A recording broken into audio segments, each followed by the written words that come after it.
In a way, yeah, in Clyde. You know, in a way. I'd like to get that on tape. I'd like to get that. What's that? About when he was in 5th grade in Go ahead. Clyde. Well, how are we gonna do it? I can't do it. Go ahead. I mean, Oh, go ahead, Dad. Oh, Tell about Zella, or whatever her name oh, was. yeah. I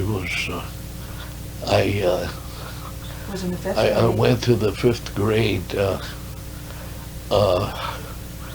because they hadn't have the records for my what I did in Cleveland, and so I had to go to the 5th grade again. And should I tell about and a teacher there, Zella Soup, she said there was a student in the middle row in the last seat. He's always got a nice smile for me when I don't feel good, and so I told the class. Oh. Yeah. but anyhow, Pete was the captain of the basketball and football team. And he had the school record for the mile for 10 years, and he said his record was around 4 minutes and 25 seconds for the mile. At basketball, he played forward, and football, he played quarterback. He had to quit sports when he was 16 because Carl and Ada wanted him to spend most of his time working on the farm, and his coach, Arthur Baldy Hendricks, seeing no further need of Pete in sports, decided that Pete should be drafted. And he said, "I'll stick Pete in the service, and the rest of you can make something of yourself." So Pete went to the service in Fremont, January 16th, 1943, and he got out of the service February 4th, 1946. He did his basic training in Camp Wallace, Texas. Okay, now, but you weren't particularly like a radio operator or anything like that. You didn't have a particular position that sometimes they. Yeah, I was a radio operator. You were a radio operator. Oh yeah, that's what I was all the way through Army. See, Lieutenant Skinner said I don't like to see him take him out of high school and not let him finish high school. And he said, I think he's the one who sent me to radio school in Los Angeles, California. I think Lieutenant Skinner. He was. But you did graduate from high school, though. I mean, they didn't take you out early. They gave my sister my diploma because, see, I had enough points to graduate. But you hadn't really actually finished the senior year. No, I wasn't. I didn't go through the procedure. But actually, see, they called Lori up, or not Lori. They called Mariana to get my diploma. What month did you leave for the service? January. Oh, January. So if you would have made it till June, then you would have been through. Yeah. Okay, so then did they fly you over? Where did you go to then after you finished the training? Well, I went to Camp Wallace, Texas, and I took basic training, and I helped train field artillery and machine gunners. I sort of I used to help manage the targets the plane pulled that machine gunners or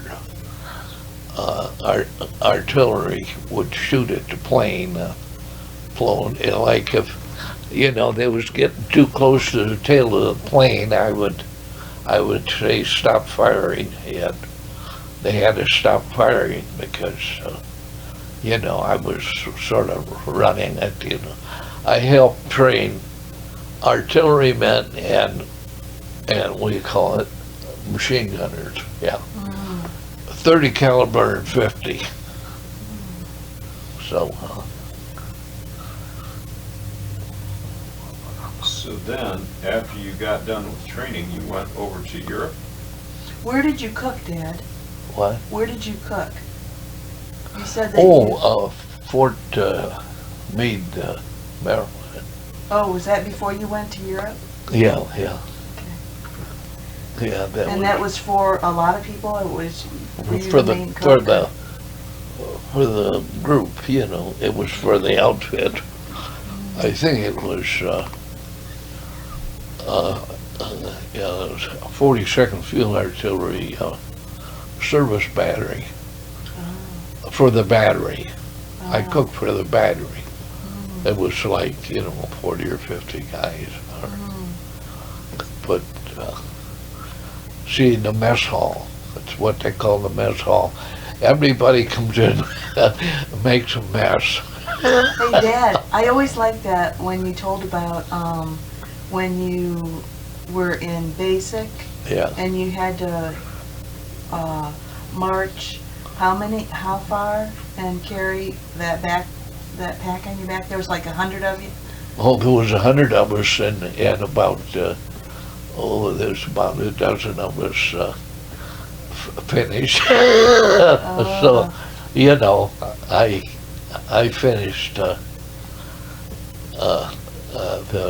And how heavy was the pack on your back? well, we carried, you know, blanket about 50, 60 pounds, you know. The blanket and mess kit and, you know, whatever was part of the, And the sergeant or whatever, he didn't have to carry anything except... well, see, the officers, they carried their belt, their for their sidearm, carried that, and then they carried all the bullets. They carried all the bullets for the sidearm. But see, the officers, they didn't carry like, see, we were carrying like a mule, you know. We carried a load about 50, 60 pounds, and but the officers, they like to swing their arms, you know. So then, where did you end up over in Europe at? Well, I was Heidelberg, and I was in Berlin, and So they flew you to Germany? I think we went on the Ile-de-France. Ile-de-France, that we left. We went on the Ile-de-France from. Is that a ship? Yeah, that was a troop ship. ILD or Ile-de-France. That was the name of the boat. It was a troop ship. And they shipped you to Germany? Europe, you know, Europe. Yeah. We ended up. I think we went to France. I think we went on to Ile-de-France. I have to go to the bathroom again.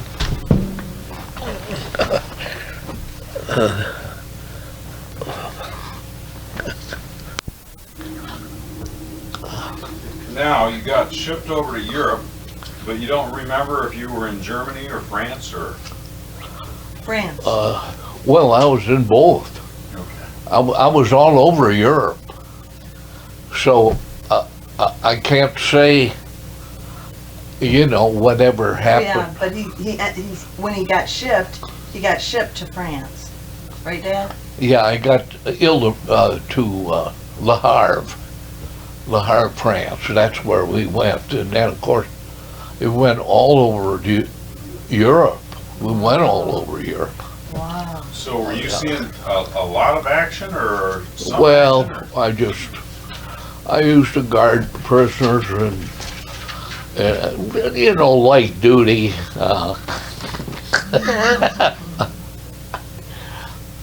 But of course, when John Hake and I got with each other, that was a project, and we just happened to get blasted with a rocket. and so, I mean, you must have been near action quite a bit. I mean, if you got blasted with a rocket, right? Yeah, well, this was, we was more or less working on something, just the two of us. See, we were away from the rest of them, you know, we was, but when a rocket hit us, why, it bent the heck out of them fins on the rocket. You know, the fins on the rocket. I think when I got my chin, I got a gash under my chin, and from ear to ear, and I think that was oh geez, it was too bad that it, you know, damaged the rocket that much.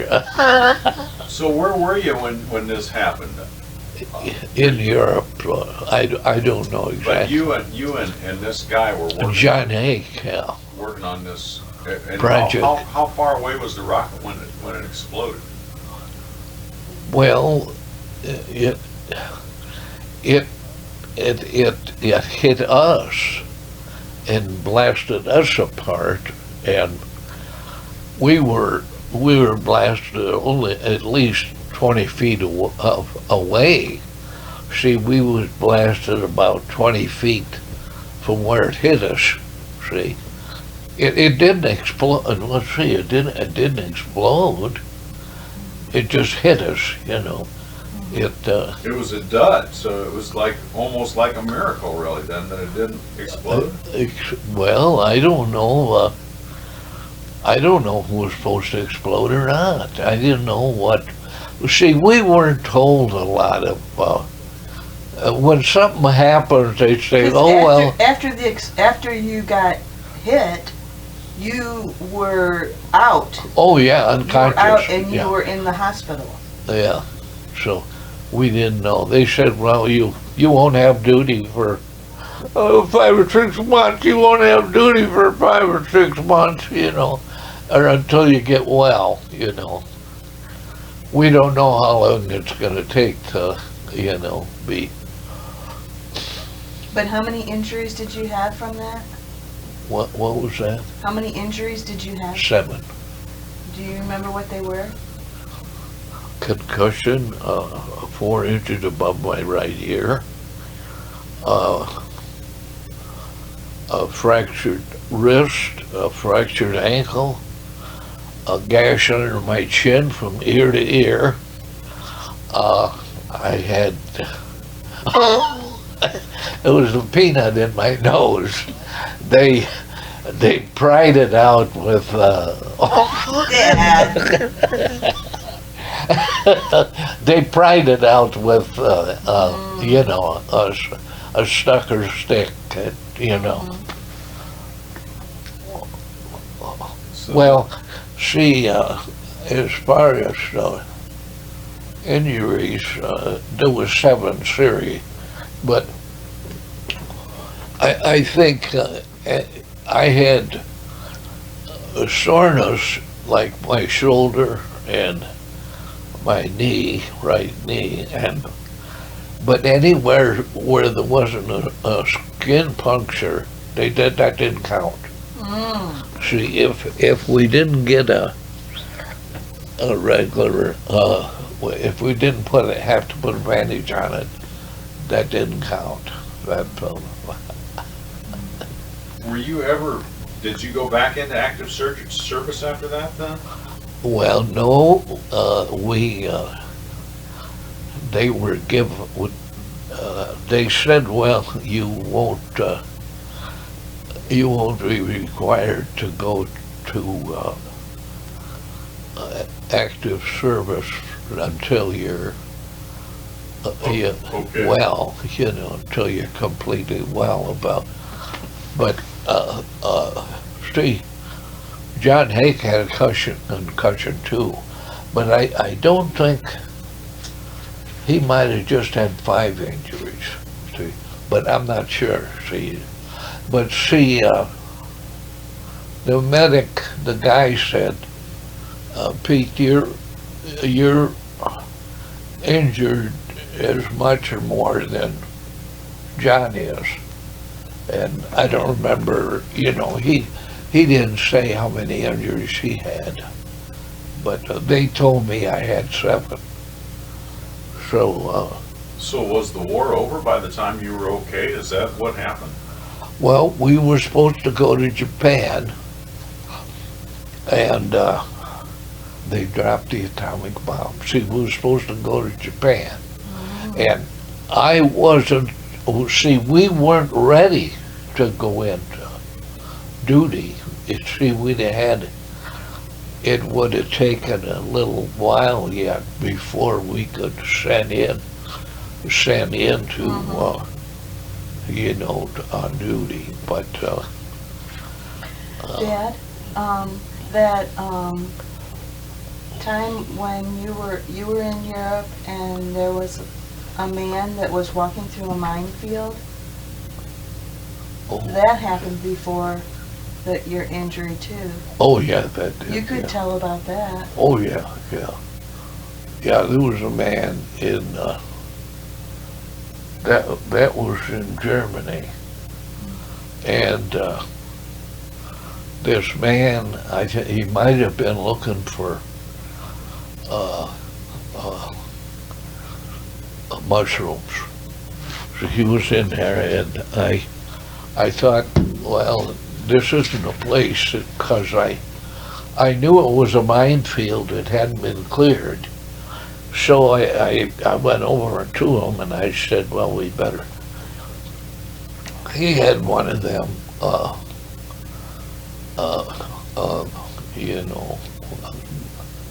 go-karts. He got something like what Zach had. Oh yeah, little moped, like Yeah, a moped like- or something. Yeah, and I put it in the Jeep, and I said, well, we better get out of here, and so I took him to headquarters, and he said, it's good you didn't come back here for permission to do this, because I'd have told you don't go. But anyhow, the First Lieutenant Dennis Johnson, he said, well, Pete, it's good you just went ahead and took care of him. And I said, well, I couldn't leave him there, and he did. Well, he was a French, elderly French man, and but he might have been looking for mushrooms, but I'm not sure. But anyway, the battery commander said, well, you did what was right. You took care of him. Now you said we were supposed to go to Japan. Were you talking about you in particular, or the Army, or? Well, some of us were slated to go to Japan, but see, I don't know if enough time had elapsed. I don't know if they considered us well enough to go to Japan. See, so. I mean, they were going to attack Japan. Is that kind of what you're saying? They were going to land on Japan and attack it? Well, see, after they dropped a couple of atomic bombs, they might not have known what they was going to do themselves. They were sending you there, and then they were going to decide what they were going to do once you were there. But see, they, they had two of them large planes, whatever they were, them large planes they had, they carried, B-52? each one carried a bomb. Mm. And when they blasted Japan, that made a lot of difference. See? Mm. That meant they wouldn't need men there. Well, Japan surrendered. Yeah, they did shortly after they surrendered. But then, when you was in Germany, apparently the Germany had fallen, and they got Hitler. By the time you were okay, apparently Germany had fallen. Is that pretty much? Yeah, I think that was over. Germany was finished.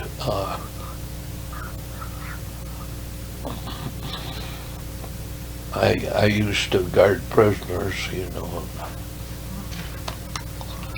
So, but so then you came back. yeah, well, see, there was no reason for me to be there anymore, Yeah. It was, but of course, when John Hake and I were with each other, we were working on a project. Well, we just did what we were told, but when we got a rocket hit us and blasted us apart, boy, we were out of commission for a while, So, And you never were able to locate him again, because I remember you trying to locate him, and you never John heard Hake, from no, him again. we both seemed to be in a daze, I was wishing I had asked him for his address, and I don't know, I just, I wasn't sure where he was from. I think it was, if it wasn't Ohio, it was like Indiana or Pennsylvania, but I don't remember, So then you came home. Came home. What did you start working as when you first came home then? I don't know. Well, let's see,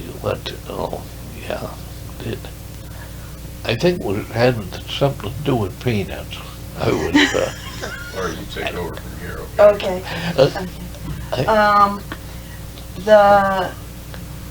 Okay, so when you came back to Cleveland and you lived with Bill.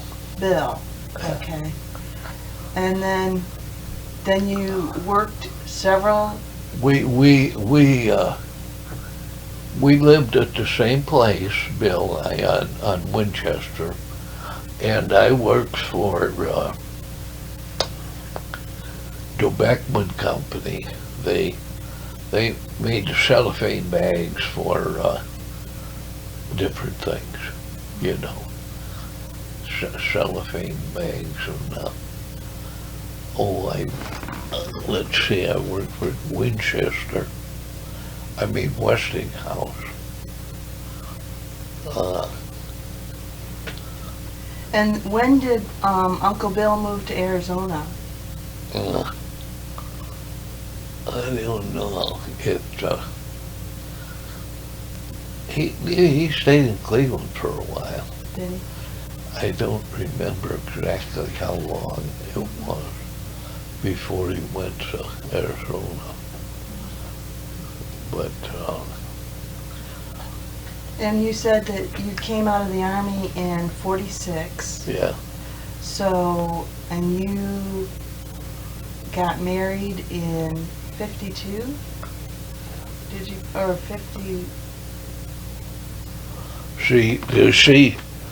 in '52, I'd have been ready to go back on duty. But, Well, no, I got married in 54, didn't I? oh, maybe that's right. That Yeah, sounds not better. 52, it was Yeah, that sounds better. 54. Because John was born in 56. 60, that was right, Yeah, that makes sense. yeah. So, you bought the property out there on Hyder Road. Yeah. You bought that before you were married. Oh, that was before, yeah. Yeah. Yeah, I got that before. What, did you just want to live out in the country since, that was probably just something that you always wanted to do, or? Well, I sort of thought that, ranchers were nice people, and Oh, yeah. most, like Kyrians, and then, Oh, yeah. we knew a fair amount of people. Did you know them from Clyde? Did you know them through Clyde? Or? No, they just, but there was, let's see, there was a fella on, the next road over. Stover? What? Stover? Ralph Stover, or? Well, no, I got to meet him too, but, there was what was that, street to the, Swander Road? the south of us? Oh, so. John,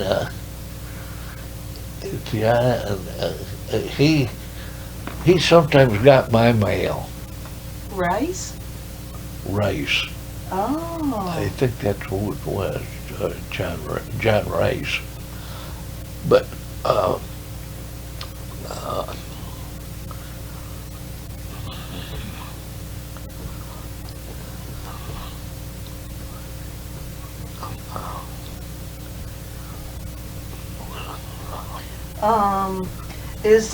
how did you like being a barber?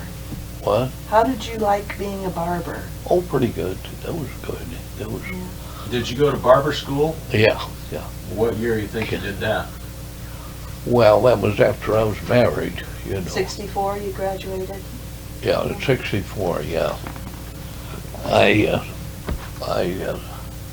became a master barber in 64, and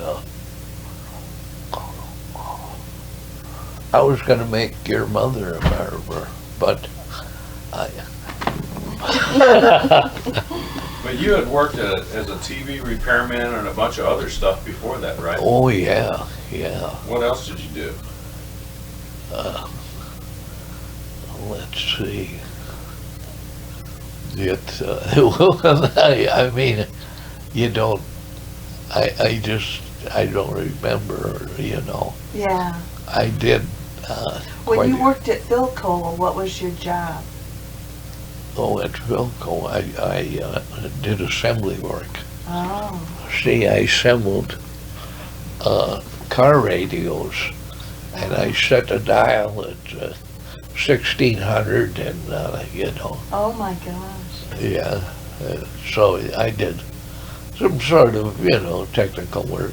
They tell you what to do, Mhm. but, that was in Sandusky, Oh, yeah. Philco. Yeah. But when I think about it, I did a lot of different things, Yeah. and I think, see, now the Army, when I went to Philco, they would have thought I was ready to go back on duty. Oh. They would have thought I was ready to go back on duty, Yeah. but Can you think of anything, Dan? Yeah, where was your first barber shop at? oh, let's see. That's something to think about. I worked in Tiffin, Yeah, but before that, you worked in Toledo on Gibsonburg, Gibsonburg, Gibsonburg, and Toledo. but when I you worked at, didn't I work at like, oh, it was like, where stores were, you know, a bunch of stores. And, like, what they call, like, part of, you know, a place where a lot of stores were. It was, Shopping center. what? Shopping center? No, something like that, yeah. I worked for I remember when you worked on Hill Avenue. Hill. Hill, didn't you work on Hill? Oh, yeah, I worked for, For Nelson? Archie Nelson. Nelson? yeah, Yeah. yeah, I worked for him. Then he had a shop in Clyde, didn't he? Yeah. Yeah, I had a shop in Clyde. Yeah. Yeah, Shop in Tiffin? yeah, but now, see now, When you, I'm sorry to interrupt, but when you were in Toledo on Collingwood, you used to cut the hair of the bishop. oh, yeah, yeah. Yeah, well, in Paul Glaze's barber shop, we used to do some of the Rosary Cathedral people, you know, some of the people that worked at Rosary Cathedral, you know. What was the bishop's name, you remember? Let's see, the bishop. Well, there was a Bishop Huffman, but I think Was it Raring? Bishop Raring, yeah, yeah. But now, Bishop Huffman, he was closer to when Bill died, Right. yeah. So, but, you know, all these different things in what order they came in, Yeah. you know, is kind of, you know, like, but, Would you want to say anything to your grandchildren up in Minnesota or well, anywhere else? oh, well, I could get back on the job. Yeah, get back on the job. Well, I could tell the kids, do what your parents tell you. I mean, obey your parents and don't knock them down. When you get bigger, don't knock your parents down. But get back to work. Get back to work. Yeah, that's all I've got. Think of anything else you want to say to anybody, Dad? No, did you get that about John and I? John Hake, do you think that came out on the tape? I think so. Well, how do you spell his last name? Hake. Yeah, John Hake. Yeah, he see, when that happened, we were like in a daze for a while. You know, they said, well, you won't have any duty until you're better, you know. It'll take a while to recuperate. And if you just bend over, we'll kick you in the, what is it? Buttocks.